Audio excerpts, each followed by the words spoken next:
there is only one thing better than an iced coffee in the bush first thing in the morning by yourself, and that's when you're holding one of these in the other hand. Now I do apologise, I did not get the kill shot on camera, and me personally, when I'm watching other people's films, if they don't show the kill shot, I don't see a point in watching it. It is just heartbreaking, but this is different. This is going to be a cooking film, not a hunting film. So sit back, relax. I'm going to show you one of my favourite slow cooked venison recipes. I've just put down a sambar in the thickest of thick. I'll take the camera down, we'll have a look at the animal, I'll show you how I take the legs and the back straps, and then it's time to put on the chef's hat, crack a beer, sit back, relax.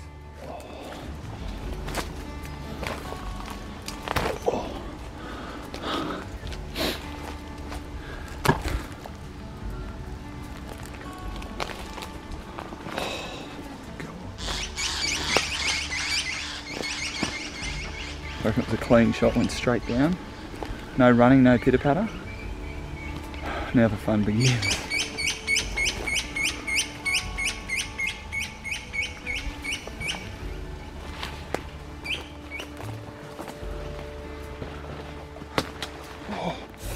Oh, blackberries.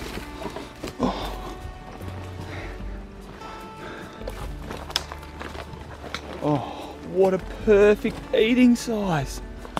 Oh yes, have a go. Oh my goodness. Look at my shot. That shot is ridiculous. This meat is going to be amazing. That thing would have dropped. Let's have a closer look. Oh, right middle, back of the neck, out the side of the face.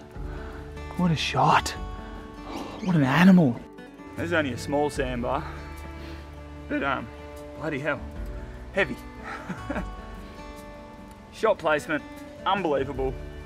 In between the ears, dead center back of the neck, out through the cheek, dropped on the spot. This animal was not stressed at all.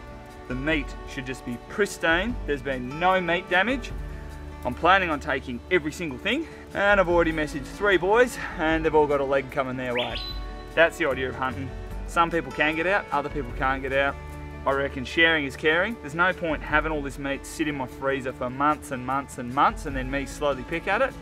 I'd rather people eat it while it's fresh, get it out, and then freezer's empty. Hey babe, I've got to go hunting again. I thought I'd just quickly show you what knife I'm using to do all my butchering. Now to me, knives are a bit like cars, they're a bit like guns. Everyone has their preferred one, and everyone pretty much thinks that theirs is better than others. Me, I'm not fussy. Give me any knife, I'll make it work. But my first knife I ever bought was the Buck Hunting Special 119. It's quite a heavy bladed knife. It's quite thick, but it holds an edge. That tip razor sharp. I put an edge on it every probably 2 animals with my own steel, and it works an absolute treat. It does get into all the nooks and crannies. I know that lots of hunters actually like to use really tiny knives.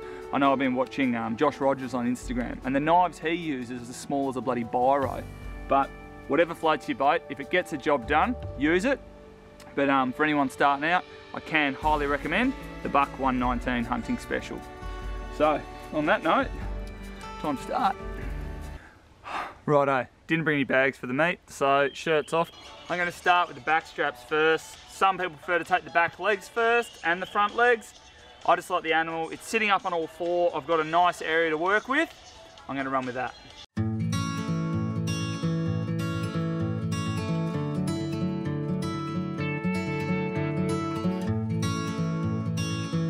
What you want to do once you peeled it back, feel for the hip bone. Feel it there and there. That's where I'm going to make my first cut to take this much of the back strap. I'll leave the rest on the back of the leg.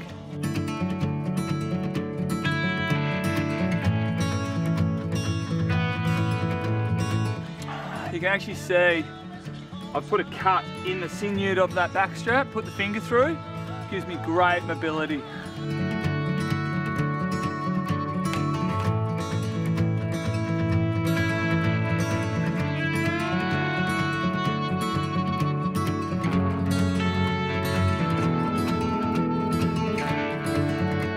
Now the straps are off, obviously one of the best cuts on the animal.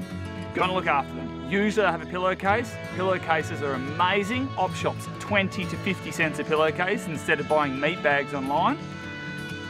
Wash them, reuse them. For now, I'm gonna cover this up, get this in the backpack, get the legs off, get out of here.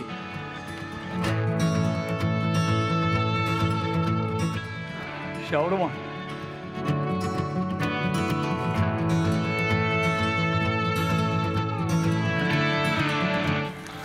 And there we go. That's what you want to get. See that bone popping out of that joint? Ball and socket. I'll give you a closer look. That's what you want there. That bone to pop out of that socket. I like to make a cut in there. Grab it. It makes handling your animal a whole lot easier.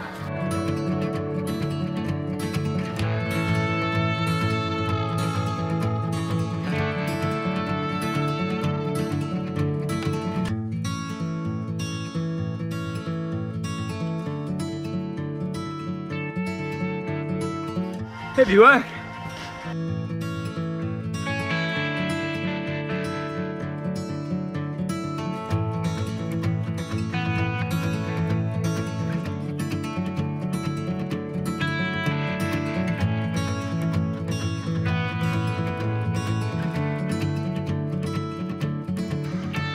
There you have the tenderloin, best cut on a Sambar. Well, packing out heavy. That's the way we like it. Now, the last cuts I did there were the tenderloins, and they can be tricky to get at the best of times. Now, I'm sure there's a very efficient way of getting them, which is a lot easier than my way. But I find if you just take your time, go real slow and just pick along, because they sit under the backbone in front of the guts. They can be tricky at times, but it's all worth it in the end. Got to risk it for the biscuit. Oh. Small access path.